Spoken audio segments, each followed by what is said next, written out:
प्यारे बच्चों, आज आप कक्षा अष्टमी की पाठ्य पुस्तक रुचिरा भाग 3 का सप्तमः पाठः सातवां पाठ पढ़ेंगे, जो कि एक कविता है।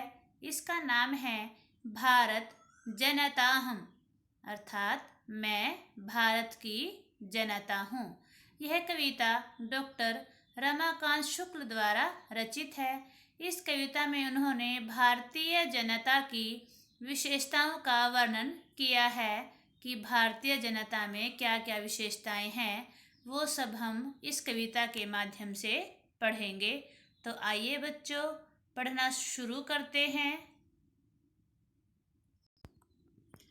अभिमान धना विनयोपेता शालीना भारत जनता अहम।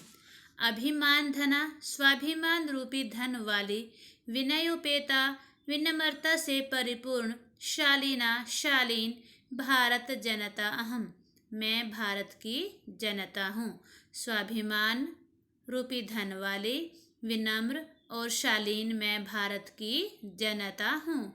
कुलिशादपि कठिना, कुलिशा यह इंद्र जी के अस्त्र का नाम है, शस्त्र का, अस्त्र का, वज्र। कठिना कि मैं उससे भी अधिक कठोर। कुसुमादपि कुसुम ये फूल का पर्यायवाची है। कुसुमादपि सुकुमारा कोमल, और फूल से भी अधिक कोमल हूँ।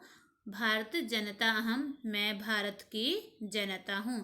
कहने का भाव यह है कि भारतीय जनता स्वाभिमानी, विनम्र, शालीन एवं कोमल स्वभाव वाली है, परंतु आवश्यकता पड़ने पर वह इंद्र के हथियार वज्र से भी अधिक कठोर हो जाती है, शक्तिशाली हो जाती है। निवसामि समस्ते संसारे, निवसामि निवास करती हूँ, समस्ते संसारे सारे संसार में।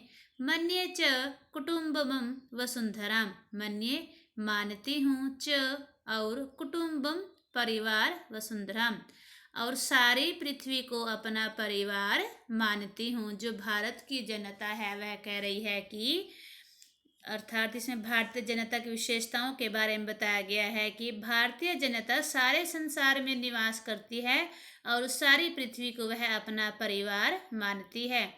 प्रेयः श्रेयः च चिनोम्युभयं सुविवेका भारत जनता अहम। प्रेय प्रियकर, रुचिकर, श्रेय कल्याणकारी, च और चिनोनुभ्यम चुनती हूँ, सुविवेका विवेक वाली, बुद्धिमानी।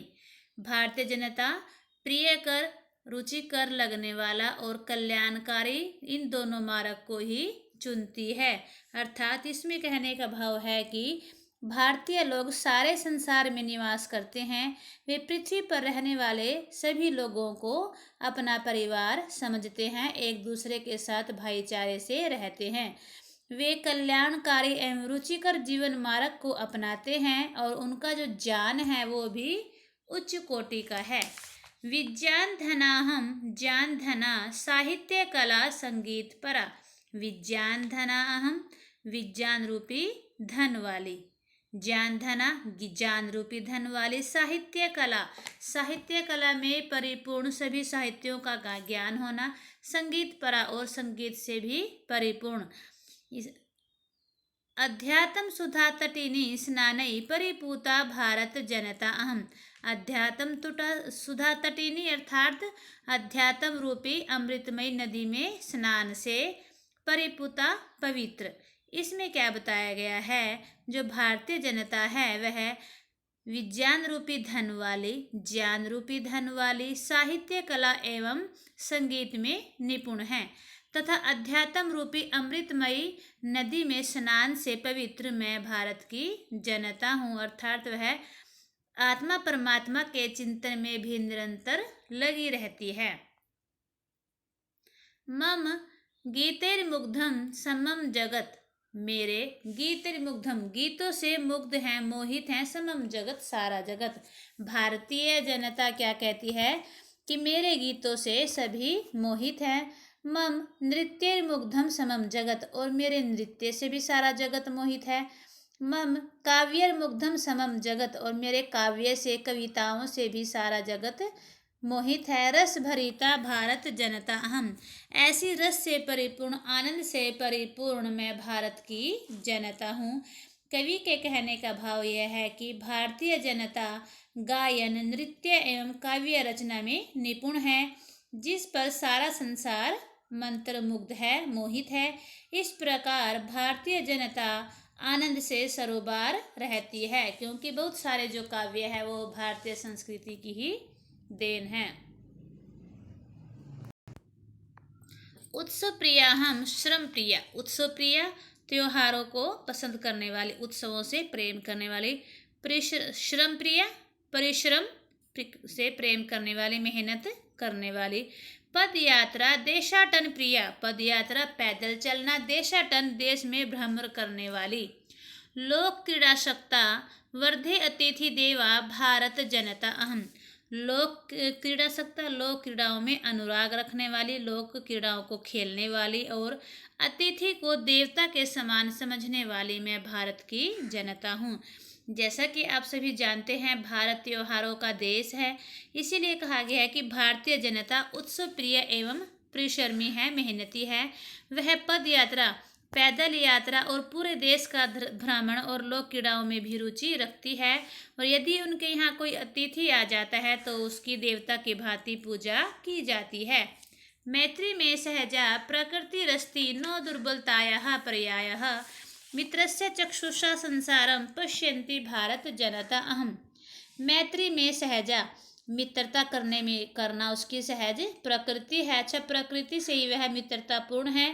नो दुर्बलतायाः प्रायः, इसका मतलब यह नहीं कि वह कमजोर है, क्योंकि भारत सभी से मैत्रीपूर्ण व्यवहार करते हैं, तो इसका मतलब ये नहीं कि भारत कमजोर है। मित्रस्य चक्षुषा संसारम, वह सारे संसार को पश्यन्ति देखती है। भारतीय जनता सारे संसार को मित्र की आंख से देखती है। कवि के कहने का भाव है कि भारतीय जनता मैत्री भाव में विश्वास रखती है और इसे उसकी कमजोरी नहीं समझना चाहिए। विश्वमस्मिन् जगति गतमस्मि, विश्वमस्मिन् जगति सदा दृश्ये, विश्वमस्मिन् जगति करोमि कर्म, कर्मण्या भारत जनता हम। विश्वमस्मिन् संपूर्ण, जगति संसार में, गताहमस्मि गई हुई हूँ। भारतीय जनता क्या कहती है कि मैं सारे संसार में गई हुई हूँ।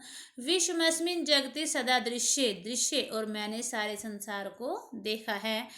विश्वमस्मिन् जगति करोमि, करोमि करती हूँ, कर्म काम, और मैं सारे संसार में कार्य करती हूँ। कर्मण्य भारत जनता हम, ऐसी कर्मशील मैं भारत की जनता हूँ। कवि के कहने का भाव यह है कि भारतीय जनता सारे संसार में फैली हुई है, वह सर्वत्र दिखाई देती है एवं अपने कार्य में रत रहती है। तो बच्चों, इस कविता में आपने भारतीय जनता की विशेषताओं के बारे में पढ़ा कि कैसे भारतीय जनता स्वाभिमान रूपी, धन वाली, ज्ञान रूपी, गीत और नृत्य से परिपूर्ण, काव्य से परिपूर्ण, उत्सव प्रिया और मैत्रीपूर्ण भाव रखने वाली है, और समय आने पर वह इंद्र के अस्त्र वज्र से भी अधिक कठोर बन जाती है। तो बच्चों, आपने इस पाठ में भारतीय जनता की विशेषताओं के बारे में जाना। धन्यवाद।